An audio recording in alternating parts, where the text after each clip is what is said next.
अगर मैं आपसे कहूँ कि जो कहानी हम बचपन से सुनते आए हैं वो पूरी तरह से सच्ची है ही नहीं। अगर आप ये समझते हैं कि डायनासोर्स सिर्फ एक एस्टेरॉयड की वजह से मर गए तो आप सिर्फ आधा सच जानते हैं, और आधा सच पूरे झूठ से भी ज़्यादा खतरनाक होता है। सोचिए, अर्थ की हिस्ट्री में डायनासोर्स सबसे ज़्यादा पावरफुल स्पीशीज़ थे। उन्होंने हर चीज़ सरवाइव की, हर डिज़ास्टर, हर क्लाइमेट चेंज, हर बायोलॉजिकल चैलेंज। नेचर ने उन्हें पहले से ही हर डिज़ास्टर सरवाइव करने के लिए तैयार कर दिया था, और फिर भी वो मर गए। सवाल ये नहीं कि वो क्यों मरे, सवाल ये है कि ऐसे कौन से हालात थे जिनसे वो भी नहीं बच सके। आज वर्ल्ड ऑफ हिडन मिस्ट्रीज़ में हम खोलने जा रहे हैं डायनासोर की एक्सटिंक्शन के वो राज जो आज तक दुनिया से छुपा के रखे गए हैं।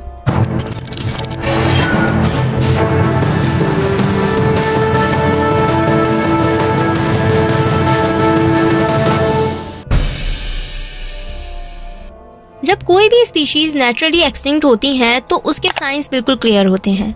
उनकी पॉपुलेशन धीरे धीरे गिरती है, उनका बॉडी साइज चेंज होता है और अडेप्टेशंस अटेम्प्ट्स नज़र आते हैं। लेकिन डायनासोर्स के साथ ये पैटर्न मैच ही नहीं करता।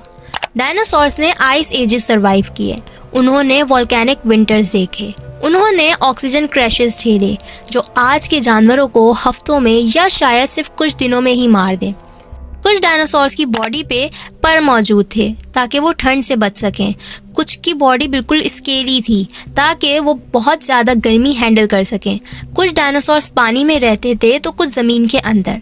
इतनी अडॉप्टेबल स्पीशीज़ ओवरनाइट गायब नहीं हो सकती जब तक कोई ऐसी चीज़ ना हो जो सबको एक साथ टारगेट करे।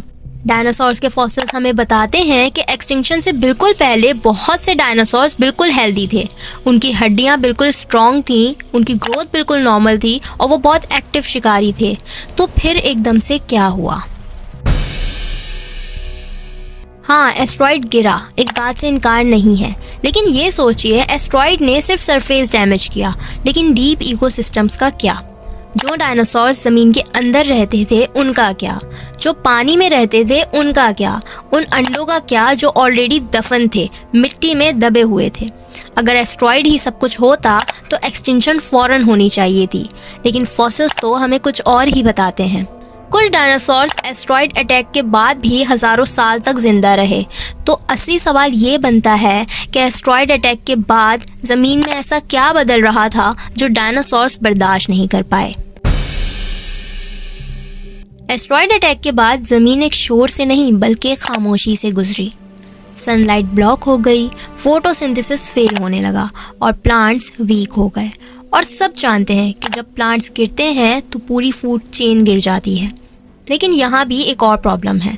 कुछ डायनासोर्स कार्निवोर्स थे, उनका प्लांट से डायरेक्ट लिंक था ही नहीं, वो तो गोश्त खाते थे। फिर भी वो मर गए। इसका मतलब ये है कि सिर्फ भूख रीज़न नहीं थी, कुछ और भी था जो बॉडी के अंदर से डायनासोर्स को ख़त्म कर रहा था। ये वो बात है जो डॉक्यूमेंट्रीज रेयरली एक्सप्लेन करती हैं। जब एस्टेरॉयड ने ज़मीन को हिट किया तो बहुत से वोल्केनोज फटे, और वो खौफनाक मंजर सिर्फ एक दिन के लिए नहीं था बल्कि वो लाखों साल तक फटते रहे। वोल्केनोज के फटने से जो गैसेस हवा में रिलीज हुई उसने हवा को एसिडिक और जहरीला बना दिया। इस एसिडिटी ने डायनासोर के अंडों के शेल को कमज़ोर कर दिया। अंडे टूट गए, एम्ब्रियोज मर गए। डायनासोर्स के बच्चे पैदा हो रहे थे और मर रहे थे। ये बड़ी तादाद में मौत तो थी ही, लेकिन उससे बड़ी बात ये थी कि उनकी नस्ल आगे बढ़ने में मुकम्मल तौर पर नाकाम हो रही थी। और इससे ज़्यादा खौफनाक क्या हो सकता है, क्योंकि इसका मतलब ये है कि डायनासोर्स ने अपना हाल नहीं खोया बल्कि उन्होंने अपना मुस्तकबिल खो दिया। सोचिए, जब बच्चे पैदा ही ना हो तो कोई भी स्पीशीज सिर्फ जिंदा रहकर अपने आप को कैसे बचा सकती है। मूवीज ने हमें दिखाया है कि डायनासोर सिर्फ एक डम मॉन्स्टर है, लेकिन असल सच ये नहीं है, क्योंकि कुछ डायनासोर्स का दिमाग सिर्फ सर्वाइवल के लिए नहीं बना था।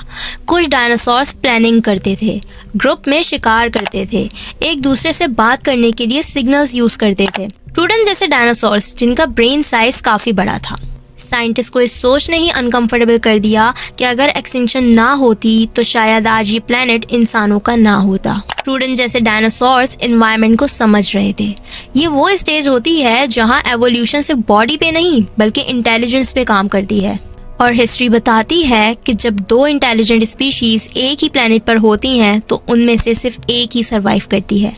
ज़रा सोचिए, अगर एक्सटिंक्शन ना होती तो शायद इंसान से पहले कोई और इंटेलिजेंट स्पीशी इवॉल्व हो जाती, और अगर वो इस दुनिया में रहते तो क्या हम आज यहाँ होते? शायद एक्सटिंक्शन ने इंसानों के लिए इस दुनिया में जगह बनाई। हमारी जुरासिक वर्ल्ड, जुरासिक पार्क जैसी मूवीज में सबसे ज़्यादा खतरनाक डायनासोर टायरानोसोरस रेक्स, जिसे हम टी-रेक्स के नाम से जानते हैं। हमने टी-रेक्स को हमेशा सिर्फ एक वायलेंट किलर की तरह देखा है, लेकिन अगर मैं आपसे कहूँ कि हमने आज तक टी-रेक्स को ओरिजिनली देखा ही नहीं, क्योंकि जिस तरह का लुक इस डायनासोर का हमें मूवीज़ में देखने को मिलता है वो तो एक्चुअली सच है ही नहीं, बल्कि असलियत में तो टी-रेक्स की बॉडी पर परिंदों की तरह पर मौजूद थे। जी हाँ, उनकी बॉडी फेदर्ड थी। फॉसिल्स हमें बताते हैं कि टी-रेक्स के जो एंसेस्टर्स थे, जो आबाओ अजदाद थे, उनकी बॉडी पे पर मौजूद थे। और हो सकता है कि टी-रेक्स खुद भी पार्शियली फेदर्ड हो, मतलब कि उसकी बॉडी पे पर मौजूद हो। लेकिन आज तक एक भी मूवी में हमने टी-रेक्स का ओरिजिनल लुक नहीं देखा। मूवीज में उसे जानबूझकर बिना पर के एक मॉन्स्टर की तरह दिखाते हैं, क्योंकि पर सिर्फ बॉडी का हिस्सा नहीं होते। वो बताते हैं कि ये जानवर अपने जिस्म का टेम्परेचर कंट्रोल कर सकता है, दूसरों को सिग्नल दे सकता है, और शायद हमारी सोच से ज़्यादा कॉम्प्लेक्स ज़िंदगी रखता है, जो उसे सिर्फ एक बीस्ट या मॉन्स्टर नहीं बल्कि एक गुमशुदा मखलूक बना देता है। 2015 में साइंटिस्ट ने एक शॉकिंग डिस्कवरी की। डायनासोर्स की हड्डियों में से सॉफ्ट टिश्यूज और प्रोटीन्स मिले। सॉफ्ट टिश्यू का मिलना सिर्फ एक डिस्कवरी नहीं था, ये एक वार्निंग थी, बल्कि साइंस को एक चैलेंज था, क्योंकि इसका मतलब ये है कि या तो हमारा टाइम को मेजर करने का तरीका गलत है या फिर डेड बॉडीज के ख़त्म होने के कवानीन, और दोनों सोचने पे मजबूर करते हैं कि हम अपनी हिस्ट्री को पूरी तरह से समझ ही नहीं पाए। अब एक्सटिंक्शन के वक्त कुछ डायनासोर्स ऐसे भी थे जो ना भागे, ना लड़े और ना कहीं माइग्रेट हुए, बल्कि उन्होंने सर्वाइवल का एक खामोश तरीका चुना, ज़मीन के अंदर जाना, जिसे बरोइंग बिहेवियर कहते हैं। बरोइंग बिहेवियर जानवर सिर्फ तब दिखाते हैं जब उन्हें महसूस हो कि ख़तरा सिर्फ वक्ती नहीं बल्कि लंबा चलने वाला है। ये वो क्रिएचर्स होते हैं जो पहले भी ऐसे डिज़ास्टर्स को एक्सपीरियंस कर चुके होते हैं। इसका मतलब ये है कि कुछ डायनासोर्स आने वाली तबाही को महसूस कर चुके थे, वो फ्यूचर देख रहे थे, इसलिए उन्होंने ज़मीन में खुदाई की, छुपी हुई जगहें तैयार की और वहीं रहने के लिए अपने घोंसले बना लिए ताकि खुद को बाहर के ख़तरे से बचा सकें। अब यहाँ सोचने वाली बात यह है कि जो जानवर ज़मीन के अंदर रहते हैं उन्हें पूरी तरह से ख़त्म करना बहुत मुश्किल होता है, इसलिए ये कहना कि सब कुछ बिल्कुल ख़त्म हो गया था शायद पूरी तरह सच नहीं है। हो सकता है कुछ डायनासोर्स अब भी जिंदा हों और अब तक हमारे रिकॉर्ड से गायब हों। आज हम लगभग 1000 डायनासोर्स स्पीशीज़ को जानते हैं, लेकिन साइंटिस्ट कहते हैं कि असल में उनकी तादाद 1 लाख से भी ज़्यादा हो सकती है। इसका मतलब ये है कि हम अब तक उनके बारे में बहुत कम जानते हैं। उनकी समझ और सोच का ज़्यादातर हिस्सा अभी तक हमसे छुपा हुआ है और उनके बचने के तरीकों के बारे में भी हम बहुत कम जानते हैं।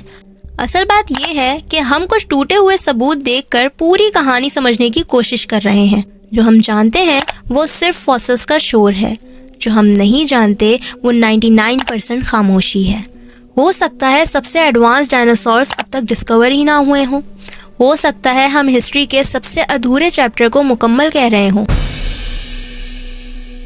और अब जब हम इतना सब कुछ देख चुके हैं तो असल सवाल ये नहीं बचता कि डायनासोर्स क्यों ख़त्म हुए। असल सवाल ये रह जाता है, क्या वो वाकई मुकम्मल तौर पर ख़त्म हुए भी हैं? हो सकता है जो हम एक्सटिंक्शन के नाम से जानते हैं वो असल में सिर्फ एक डिसअपीयरेंस हो सकता है कि डायनासोर्स कभी ख़त्म हुए ही ना हों, वो सिर्फ गायब हुए हों। हो सकता है कुछ स्पीशीज़ ने ज़मीन के नीचे या पानी के गहरे अंधेरों में अपनी कहानी को आज भी ज़िंदा रखा हो सकता है हम आज भी इस प्लैनेट पर उनके निशानों के ऊपर चल रहे हों लेकिन हमें एहसास तक ना हो। हिस्ट्री हमेशा जीतने वालों की लिखी जाती है और डायनासोर्स हिस्ट्री लिखने के लिए ज़िंदा ही नहीं रहे, या फिर शायद हम ही इतने स्ट्रॉन्ग नहीं थे कि उनकी पूरी सच्चाई का सामना कर सकें। इसलिए आज भी जब ज़मीन हल्की सी लरसती है, जब जंगल में अजीब सी खामोशी होती है, या जब समंदर की गहराइयों से कोई पुरानी सी आवाज़ उभर कर आती है, तो लगता है जैसे ये प्लैनेट अभी भी अपना एक पुराना राज संभाले हुए है और शायद कुछ कहानियाँ कभी ख़त्म ही नहीं होती। लेकिन हमारी कहानी यहीं पर नहीं रुकती, क्योंकि एक और सवाल खुद ब खुद सामने आ जाता है। अगर वही तबाही दोबारा आ गई तो?